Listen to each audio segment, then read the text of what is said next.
제목은 소년 압살롬, 소년 다윗, 이 말씀으로 우리 사무엘하 18장 말씀 같이 보도록 하겠습니다. 자, 본문의 말씀에 보면 다윗과 이 압살롬이 결전을 치르는 장면을 볼 수가 있습니다. 참 인생의 비극이죠. 아버지와 아들이 서로에게 칼을 겨누어야만 하고 둘 중에 한 사람은 죽어야만 하는 이런 여러분 비극이 여러분 이 시대뿐만 아니라 오늘날도 얼마든지 많이 우리에게 일어날 수 있는 일들인 것 같습니다. 자, 다윗은 출전을 준비하면서 군 지휘관들을 다 불러 모았습니다. 그리고 한 가지 부탁을 했죠. 내 아들을 좀 너그럽게 봐달라. 정확한 표현으로 말하면 사무엘하 18장 5절에 보면 왕이 요압과 아비새와 이때에게 명령하여 이르되 나를 위하여, 그러니까 나를 봐서라도 젊은 압살롬을 너그러이 대우하라 하니 왕이 압살롬을 위하여 모든 군 지휘관에게 명령할 때 백성들이 다 들었다라고 기록이 되어 있습니다. 자, 다윗이 이 아들에 대해서 이 젊은 압살롬이다라고 표현을 하고 있어요. 자, 이것은 지금 우리가 쓰고 있는 성경이 개역 개정 성경인데 이전에 여러분 개역 한글 성경에는 좀 더 정확하게 소년 압살롬이다라고 기록이 되어 있습니다. 그리고 성경 원문에 보면 히브리 단어에도 보면 젊은이든 소년이든 똑같은 말이긴 한데 소년이다라고 하는 뜻이 조금 더 적합할 것 같습니다. 자, 이 의미는 뭐냐면 미성숙한 아이다라는 거죠. 그러니까 다윗이 군 지휘관들에게 자기의 아들을 좀 봐달라고 하는데 이유는 딱 한 가지입니다. 미성숙하다라는 거예요. 이 아이가 철없이 철부지처럼 그냥 한 행동이니 좀 봐달라라는 겁니다. 그리고 뒤에 보면 너그러이 봐달라라고 하는 것은 어떤 의미냐면 충분히 죽일 수 있는 기회가 찾아와도 절대 죽이지 말고 그냥 내 앞으로 데려왔으면 좋겠다. 자, 이 얘기를 한 것입니다. 다윗이 이 마지막 결전을 앞두고 왜 이런 이야기를 했을까요? 그냥 자신의 아들을 생포해서 자신 앞에 무릎을 꿇리려고 그렇게 했을까요? 절대 그렇지 않습니다. 제가 먼저 결론부터 말씀을 드리면 이 아들과 마지막이 될지도 모르는데 화해하고 싶은 거예요. 서로 용서를 구하고 화해하고 싶었던 거예요. 그래서 오늘 이 결전을 치르기 전에 마지막으로 신신당부를 이제 하고 있습니다.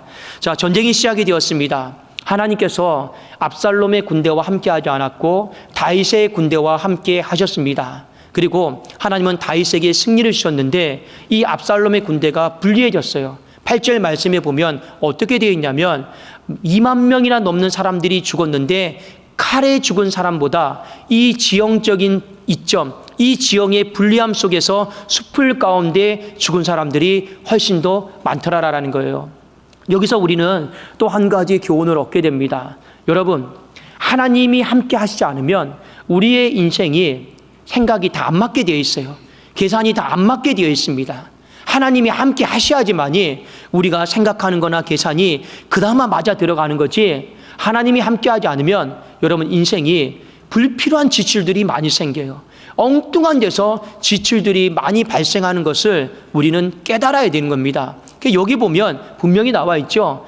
전쟁을 하면 칼에 죽어야 되는데 죽더라도 칼에 죽는 사람보다 엉뚱하게 이 지형적인 이점 불리함 속에서 죽은 사람들이 훨씬 더 많았다라는 거예요. 왜요? 하나님이 그 전쟁 가운데 압살롬과 함께 하시지 않기 때문에 그렇습니다. 자, 이 전쟁은 당연히 압살롬의 패배로 기결이 되었습니다. 자, 그런데 압살롬이 급하게 도망치다가 자신의 이 긴 머리가, 금발머리가 이 상수리 나무에 휘날리면서 걸려버렸습니다. 그리고 결론적으로 자신이 타고 있던 노새는 가버렸어요. 그게 어떻게 된 겁니까? 이 머리가 나무에 매달려서 매달려 있는 그런 모습으로 남아있게 된 거죠. 근데 누구에게 발각이 되었냐면 이 요압의 군대에게 발각이 되었어요. 부하들이 왕이여, 이 장군님, 이거 보니까 압살롬입니다. 그런데 죽이려고 해도 못 죽이는 거예요. 왜 못 죽이는 겁니까? 다윗의 명령이 있잖아요. 다윗의 신신당부했잖아요. 죽이지 말라고. 그래서 안 죽이려고 생포하려고 했습니다. 그런데 이때 요압이 어떻게 하냐면 죽이라고 독려를 해요. 죽이라고 독려를 합니다. 자, 사무엘하 18장 9절 말씀 제가 한번 읽어드릴게요. 압살롬이 다윗의 부하들과 마주치니라. 압살롬이 노새를 탔는데 그 노새가 큰 상수리 나무 번성한 가지 아래로 지날 때 압살롬의 머리가 그 상수리 나무에 걸림에 그가 공중과 그 땅 사이에 달리고 그가 탔던 노새는 그 아래로 빠져나간지라. 얼마나 여러분 죽일 수 있는 절호의 기회입니까? 그런데 다윗의 다른 부하들은 안 죽이려고 그랬어요. 누구만 죽이려고 한 겁니까? 요압 군대 장관만 죽이려고 한 겁니다. 이 사람이 나름대로 판단을 한 거예요. 화근을 없애야 된다라는 거예요. 화근. 장차 화근이 또 될 수 있으니 화근을 없애야 된다. 그래도 죽이려고 한 거예요. 또 개인적인 감정도 있겠죠. 옛날에 자신의 밭에다가 불 질렀어요. 그러니까 감정이 좋지가 않아요. 그러니까 어떻게 하는 겁니까? 이 요압이 부하들에게 내가 다 책임질게, 죽이라고 하는 거예요. 그래도 오늘 이 압살롬의 생명은 그냥 여기서 다 끝나버리는 겁니다. 여러분, 오늘 말씀의 내용은 딱 본문만 보면 딱 여기까지예요. 여기까지인데 제가 우리 성도님들과 같이 나누고 싶은 메시지는 딱 하나입니다. 인생이 내 뜻대로 안 된다라는 거예요. 인생이 내 뜻대로 안 되고 또 뭐가 안 되느냐? 기회를 내가 붙잡으려고 해도 그 기회도 붙잡는 것조차도 내 뜻대로 안 된다는 거. 이걸 저나 여러분들이 오늘 말씀을 통해서 깊이 깨달았으면 좋겠습니다. 여러분, 다윗이 이 전쟁을 시작할 때 확신이 있었어요. 확신. 하나님께서 나와 함께 하신다. 그리고 하나님께서 나의 원통함을 감찰해 주사 다시 한번 나를 예루살렘 성전으로 돌아가게 하실 거다라고 하는 분명한 확신이 있었습니다. 그리고 그 확신 속에서 뭐라고 한 겁니까?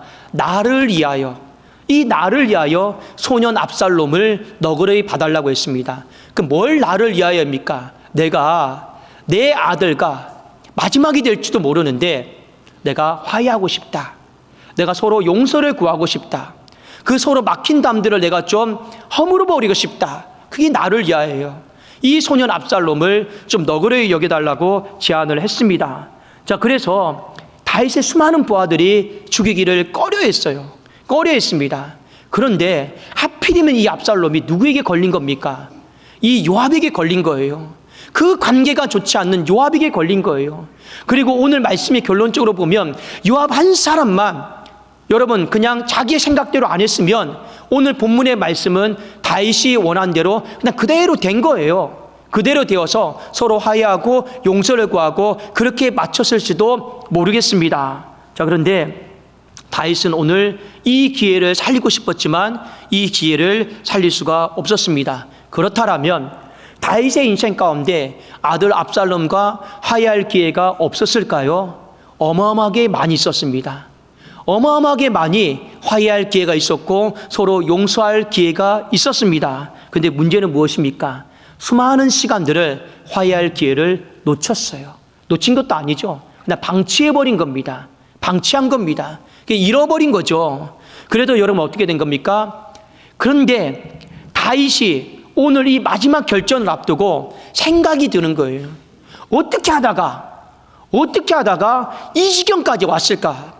아버지와 아들이 어떻게 하다가 아버지와 아들이 서로의 목에다가 총구를 겨누고 서로의 목에다가 칼을 겨누어야만 되는, 둘 중에 하나는 죽어야만 되는 이 지경까지 왔을까? 오늘 다윗이 이 부분을 생각을 한 거예요. 그런데 돌아보니 누구 때문에 그런 거예요? 나의 미숙함 때문에 그래요. 다윗의 미숙함 때문에 그래요. 왜요? 다윗이 밧세바를 범한 것도 자신의 영적 미숙함 때문에 그런 것이고, 이 다윗이 우리아를 죽인 것도 다윗의 이 영적 미숙함 때문에 그런 것이고, 그리고 아들의 문제, 가정의 문제도 충분히 원만하게 해결할 수 있었음에도 불구하고 돌아보니 자신의 미숙함, 미성숙함 때문에 그런 것 같았어요. 그것 때문에 괴로운 거죠. 이걸 뒤늦게 깨달은 거예요. 오늘 언제요? 결전을 앞두고요. 그래도 오늘 다윗이 이 아들의 호칭을 뭐라고 하고 있습니까? 소년 압살롬아, 젊은 압살롬아. 이 압살롬을 그냥 이름을 부르지 않고 소년이다라는 말, 젊은이다라고 하는 말을 쓰고 있습니다. 그런데 본질적으로는요, 이 단어의 뜻은 나를 두고 한 말이에요. 표면상으로는 이 군대에 있는 장수들에게 설득시키려고 미성숙하니까 철없어서 그런 것이라고 한 것이지만 본질은 무엇입니까? 나를 두고 하는 말이에요. 젊은 압살롬이 아니라, 소년 압살롬이 아니라 결국은 뭡니까? 바로 소년 다윗. 이 젊은 다윗, 이 미성숙한 이 자신을 두고요, 오늘 이 표현을 쓰고 있다라는 것을 여러분들이 보실 필요가 있습니다. 자, 여러분, 성경은 우리에게 기회에 대해서 중요한 어떤 통찰력을 주고 있는데, 에베소서 5장 16절, 17절, 18절에 보면 이렇게 표현을 하고 있습니다. 세월을 아끼라. 때가 악하니라. 그러므로 어리석은 자가 되지 말고 오직 주의 뜻이 무엇인가 이해하라. 술 취하지 말라. 이는 방탕한 것이니 오직 성령으로 충만함을 받으라. 여러분, 이 에베소서 이 말씀, 성령 충만 받아야 됩니다. 술 취하지 말아야 됩니다. 이 말씀은 우리가 많은 성경을 통해서 읽었고 또 우리가 설교를 통해서 들었던 기절 중에 한 가지입니다. 그런데 이 말씀의 포커스는요, 어른이 되라라는 거예요. 어린아이가 되지 말고 어른이 되라라는 거예요. 제가 잠깐 말씀을 드리겠습니다. 세월을 아끼라. 때가 악하니라. 이건요, 모든 기회를 살릴 수 있으면 다 살리라라는 거예요. 불씨를 살리는 것처럼, 여러분, 불씨를 살리는 것처럼 모든 기회를 살릴 수만 있다라면 다 살리라라는 겁니다. 그리고 뒤에 뭐라고 되어 있습니까? 어리석은 자가 되지 말고 어린아이처럼 미성숙하게 분별 없이 행동하지 말라라는 겁니다. 어린아이처럼 미성숙하게 분별 없이 행동하지 말고 오직 주의 뜻이 무엇인가 이해하라고 했죠. 어른스럽게 행동하라라는 거예요. 어른스럽게 행동하고 판단하고 기회를 살리라라는 거죠. 그런데 뒤에 뭐라고 되어 있습니까? 술 취하지 마라. 이는 방탕한 것이다. 이건요, 술을 마셔야 됩니까? 마시지 말아야 됩니까? 그 얘기가 아니에요. 우리가 술 취하게 되면 영적으로 미성숙해진다라는 거예요. 술 취하게 되면 영적으로 분별력이 없어지고 무분별하게 살게 된다라는 거예요. 그 얘기 지금 하는 거예요. 뒤에 뭐라고 되어 있죠? 오직 성령으로 충만함을 받으라. 이게 여러분, 왜 성령으로 충만함을 받으라 이 구절이 나왔을까요? 우리가 영적으로 어른스럽게 행동하라라는 거예요. 어른스럽게 행동해야지만이 하나님의 선한 뜻이 무엇인지, 하나님께서 지금 나에게 원하는 것이 무엇인지 분별이 되니까요. 그런 의미 속에서 오늘 말씀을 이해를 하시면 정확할 것 같습니다. 근데 중요한 건 무엇입니까? 다윗이 어른스럽지 못했어요. 영적으로 미성숙했어요. 영적으로 여러분 어린아이 같았어요. 소년 다윗이었고 이 압살롬도 소년 압살롬이었습니다. 그래서 이 가정 안에 비극이 찾아온 것이고 여러분 화해의 기회를, 용서의 기회를 놓친 것입니다. 특별히 세월을 아끼라라는 말이 있죠. 이 세월을 아끼라는 말 참 중요한 말입니다. 이게 어떤 말이냐면 중요한 시기, 특별한 기회예요. 어떤 특별한 기회냐면 하나님께서 우리의 인생 가운데 개입하셔서 간섭하셔서 주시는 특별한 기회가 있어요.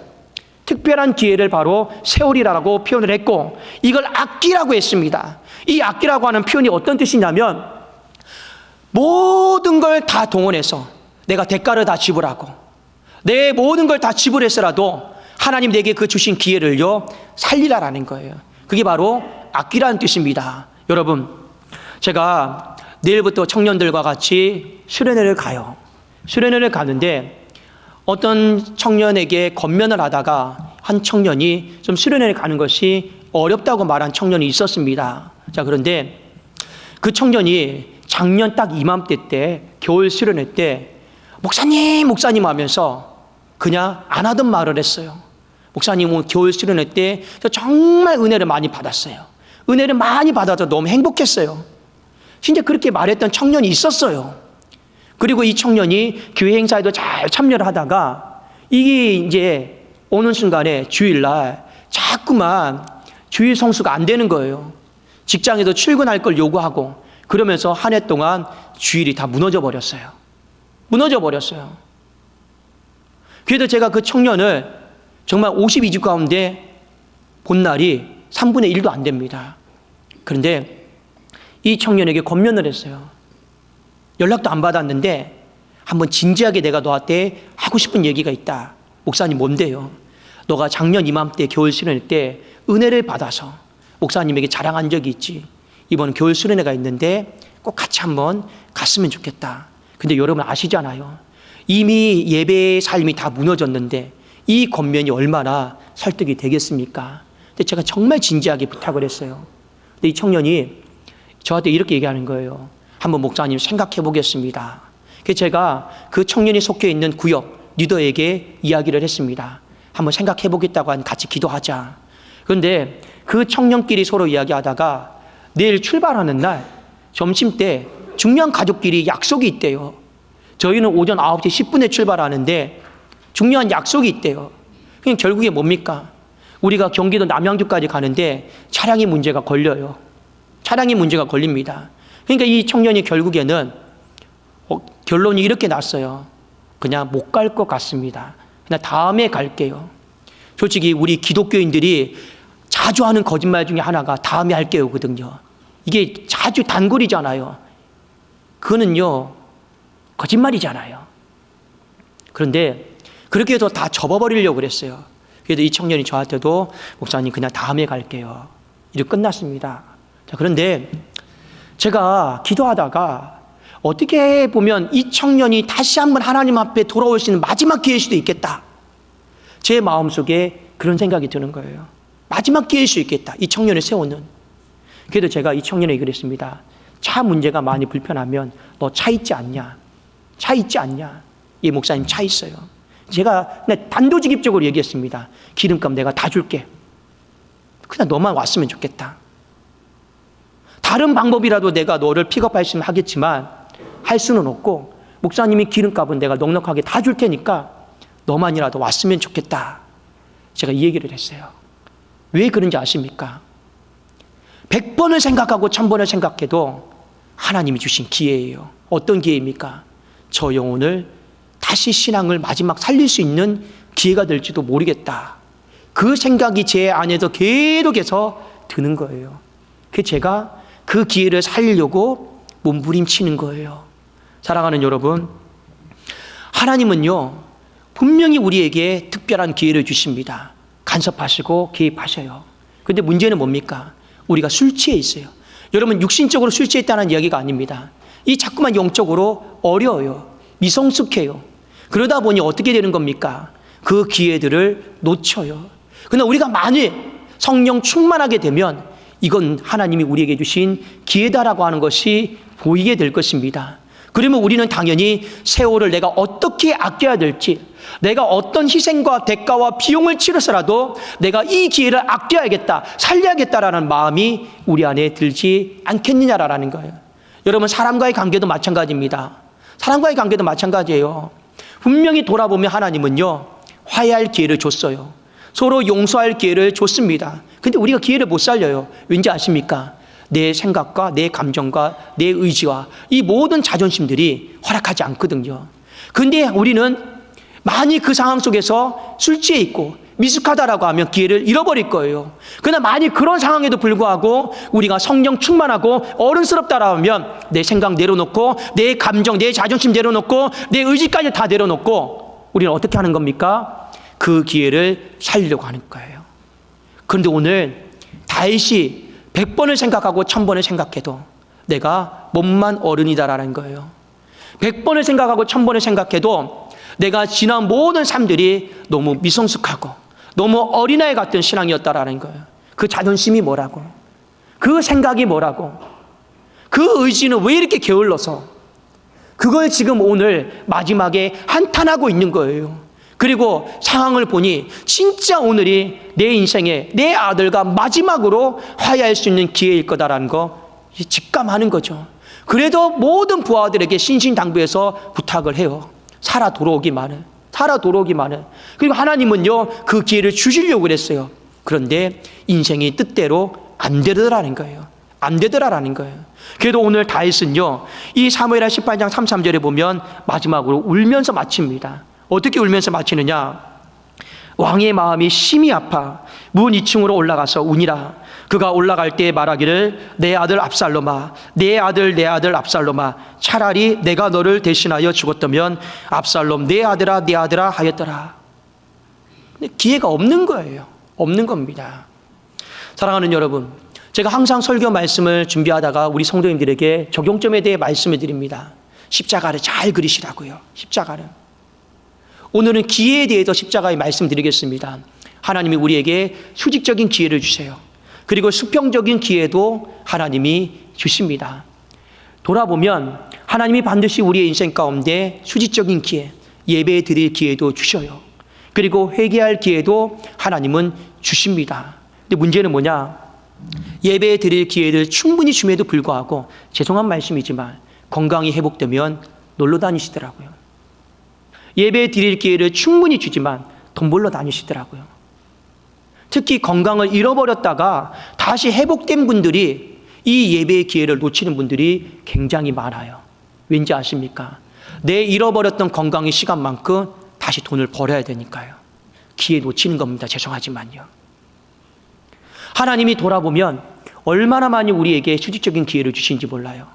예배의 기회 정말 많이 주시는데 내 게으름 때문에 놓치고, 내가 내 인생에 먹을 거, 입을 거, 마실 것 때문에 이 수직적인 기회를 놓치는 사람들이 정말 많이 있습니다. 회개할 기회도 마찬가지예요. 시편 32편에 보면 다윗이 이런 고백을 합니다. 내가 입을 열지 아니할 때 종일 신음함으로 내 뼈가 새하여졌도다. 주의 손이 주야로 나를 누르시오니 내 진액이 빠져서 여름 가뭄에 마름같이 되었나이다. 여러분, 이게 무슨 말이냐? 지금 다윗의 건강이 다 망가졌어요. 왜요? 회개하지 않아서. 어느 정도까지 망가졌느냐? 주의 손이 주야로 눌렀다고 하고 있어요. 실제로 누른 겁니다. 영도 눌렀고요, 뼈까지 눌러버렸어요. 그래서 여름 가뭄의 마름처럼 다윗이 건강이 다 잃어버렸어요. 근데 왜 잃어버렸는지 아십니까? 앞에 나와 있잖아요. 내가 입을 열지 않으려고 한 거예요.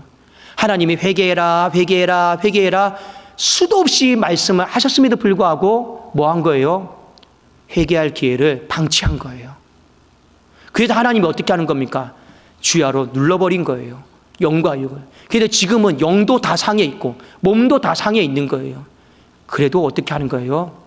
다시 하나님 앞에 잘못했다고, 내 건강을 회복해달라고 회개할 기회를 살려나간 사람이, 마지막에 살려나간 사람이 바로 다윗입니다. 다윗이에요. 이만큼 하나님은 우리의 인생 가운데 기회를 이미 다 주셨어요. 근데 우리가 예배할 기회를, 우리가 회개할 기회를 다 이런저런 핑계를 대가면서 잃어버리는 사람들이 너무나도 많이 있더라라는 거예요. 여러분, 우스갯소리 같지만 저도 주중에, 여러분 보통 우리가 현관에 들어갈 때 번호키를 쓰잖아요. 그런데 제가 목양실에 번호키가 들어갈 때마다 한 번씩 삐 하고 울렸어요. 경고음이 울렸어요. 그런데 아예 괜찮겠지 하다가 제가 이번 주에 1시간 동안요 그 앞에도 못 들어갔습니다. 보통은 그러죠. 9V 전기 배터리 되면 응급조치가 된다고 하는데 완전 다 망가져 버렸어요. 그래도 1시간 동안 그 앞에서 하다 안 돼서 진짜 할 수 있는 것이 기도밖에 없었습니다. 제가 뭐라고 기도한지 아십니까? 하나님, 다음에 경고음이 울리면 제때 배터리를 갈게요. 다음에 경고음이 울리면 제때 배터리 갈 테니 한 번만 좀 문 좀 열어달라고 1시간 동안 제가 기도했습니다. 1시간 뒤에 문이 열렸어요. 열리자마자 이런 배터리 바꿨습니다. 제가 왜 이 말씀을 드리느냐? 인생사가 그래요.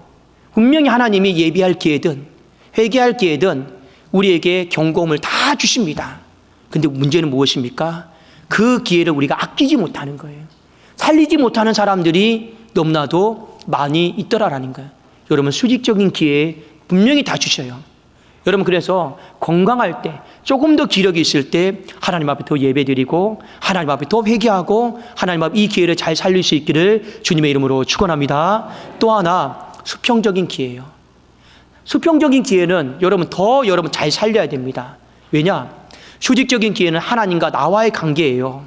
그런데 수평적인 기회는 사람과 사람과의 관계인데 그 당사자가 여러분 기다려주질 않아요. 그 부모가 기다려주지 않고 나와 마음이 엇나간 사람이 먼저 돌아가시든지 소천하시든지 기다려주지를 않아요. 그래도 이 수평적인 기회는요, 정말 여러분들이 기회가 더 없다 생각하고 뭐 하셔야 되는 거예요? 살려야 되는 거예요. 영혼 구원하는 것도 마찬가지고 전도하는 것도 마찬가지. 아유, 다음에 아닙니다. 서로 화해하는 것도 마찬가지입니다. 나중에 다음에 아니더라고요. 이건 수직적인 기회보다 더 없는 거예요. 더 없어요. 상대방이 이 세상 사람이 아니면요, 하고 싶어도 여러분 기회를 못 살리는 건 다윗처럼요. 제가 매번 명절 때마다 여러분 가슴 아픈 이야기지만 저희 매형 이야기를 한 번씩 제가 드립니다. 여러분 명절 잘 지내고 계십니까? 저희 매형이 저희 젊은 날에 요절을 하셨는데 한번 이런 일이 있었습니다. 이 추석 때 인천에 사시는데 저희 집에 오지를 않았어요. 부모님 댁에요. 솔직히 차로 30-40분 거리예요. 근데 누이와 조카들만 온 거예요. 그러니까 왜 안 왔냐 하니까 그냥 몸이 좀 아파서. 근데 그때 당시에 제가 이런 마음이 들었습니다. 몸이 아프면 얼마나 아프다고. 그 30분도 안 되는 거리를 그냥 안 오는 그 명이 되게 괘씸했어요. 솔직히 되게 괘씸했습니다. 그래서 끝나고 저희 누이를 다시 제가 인천에 데려다 드리면서 짐도 내려다 드리면서 제가 지금 제일 인생 가운데 후회가 되는 것이 무엇이냐. 그 집을 들어갔어야 됐어요. 그 집을 들어갔어야 돼요. 그때 제가 성직의 길을 걷고 있었기 때문에 제 성품상 들어가서 그래도 손 붙잡고 기도를 했어야 됐어요. 그런데 그때 제가 너무 미성숙했어요. 제가 너무 어렸어요. 그래서 제 생각과 이 감정과 이 의지를 거기에 드리고 싶지 않았어요. 내려놓고 싶지 않았어요. 그리고 누이와 조카만 집 앞에다 내려다 주고 그냥 저는 가버렸습니다. 그런데 제 인생의 평생의 죄책감이고 평생의 후회예요. 왜냐? 그 다음날 매형이 돌아가셨어요. 그 다음날 돌아가셨어요. 제 인생 평생의 상처고 트라우마고 죄책감입니다. 그래서 제가 우리 성도님들께 말씀을 드리는 거예요. 사람은 기다려주지 않는다. 오히려 사람과 관련된 부분은 기회가 더 없다라는 거예요. 그래도 나중에 다윗처럼 앞에서 울고 마음에 여러분 그렇게 하시지 마시라라는 겁니다. 그래도 오늘 말씀을 통해서 분명히 저나 여러분들이 한 가지 깨달아야 될 것이 있어요. 우리가 술 취하면, 미성숙하면, 어리면 하나님이 우리에게 주신 모든 기회들을 절대로 못 살립니다. 그러나 우리가 성령 충만하게 되면, 어른스러워지면 하나님이 우리를 살리려고 주신, 우리를 도와주시려고 주신 모든 기회들을 다 살려나갈 수가 있어요. 그래도 여러분 이번 명절 이 끝자락 속에 또 여러분 이번 한 주 가운데 술 취하지 마시고 우리 성령 충만하기를 주님의 이름으로 축원합니다. 그래야지만이 어른스러워져요. 그래야지만이 아이 같은 미성숙한 신앙이 되지 않습니다. 어른이냐 아이냐 여러분 성경에 나와 있잖아요. 주님의 뜻을 분별하고 살려나가는 사람은 어른인 거예요. 그런데 주님의 뜻인지도 모르고 내 생각과 내 감정과 내 의지에 여러분 휘말려서 내가 하고 싶은 대로 그 어린아이예요. 저는 우리 성도님들이 새롭게 시작되는 이 구정 연휴 가운데 저는 이런 마음이었으면 좋겠습니다. 올 한 해 여러분 소년 다윗처럼 사시렵니까? 소년 압살롬처럼 사시렵니까? 아니잖아요. 하나님 우리가 어른스러운 다윗으로 어른스러운 압살롬으로 살기를 원하고 있습니다. 여러분 하나님이 분명히 우리에게 기회를 주실 때 하나님 앞에서 성령 충만해서 그 기회가 내 안에 보이고 그 기회를 잘 살림으로 말미암아 여러분의 인생 가운데 아픔과 후회로 얼룩지지 마시고 다시 한번 소망과 기쁨으로 위로로 다시 한번 이 새해가 여러분들에게 그렇게 선물되어지기를 주님의 이름으로 축원합니다. 기도하겠습니다. 살아계신 하나님 아버지여 감사합니다.